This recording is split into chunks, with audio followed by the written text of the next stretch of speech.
Drugs రహిత సమాజ నిర్మాణం కోసం ప్రతి ఒక్కరూ సహకరించాలని హుజురాబాద్ డివిజన్ ఏసీపీ మాధవి అన్నారు.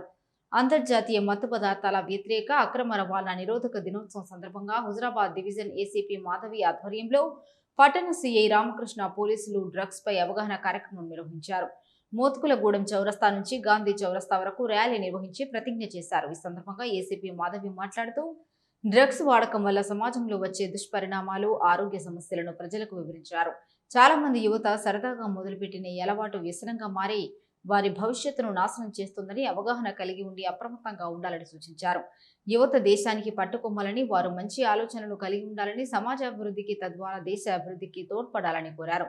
ఒక వ్యక్తి డ్రగ్స్ కి అలవాటు అయితే మాన్పించడం చాలా కష్టమని, డ్రగ్స్ వినియోగం వల్ల ఆ వ్యక్తి ఏం చేస్తాడో తనకే తెలియదని, మత్తులో నిర్దిస్తాడని, క్రూరమైన ఆలోచనలు కలిగి ఉంటాడని తెలియజేశారు.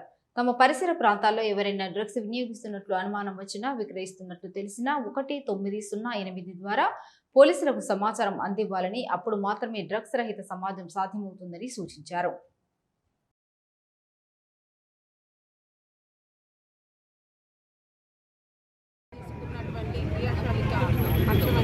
డ్రగ్ రహిత సమాజంలో ముఖ్యంగా భాగస్వాములం కావాలనేది పోలీసు శాఖ అనేది మా డీజీపీ గారు శ్రీ సివి ఆనంద్ ఐపీఎస్ గారు మరియు మా సిపి జోకాలం ఐపీఎస్ గారి ఆదేశానుసారంగా మేము ఒక ఈగల్ ఫోర్స్ అనేది మన తెలంగాణ రాష్ట్ర ప్రభుత్వంలో పనిచేస్తుంది. డ్రగ్ అగెనిస్ట్ ఆ ఫోర్స్ వారు ఇచ్చిన మాకు షెడ్యూల్ ప్రకారంగా 22 నుంచి 26 వరకు కూడా ఈ షెడ్యూల్ ప్రోగ్రామ్ ఉంది.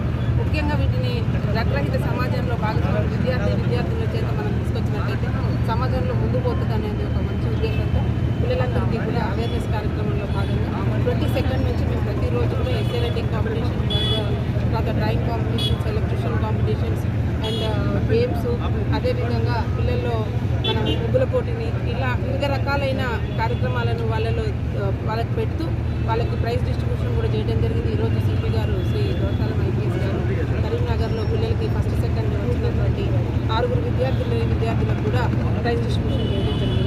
అదేవిధంగా ఈరోజు మేము ఇక్కడ ప్రజల్లో చైతన్యం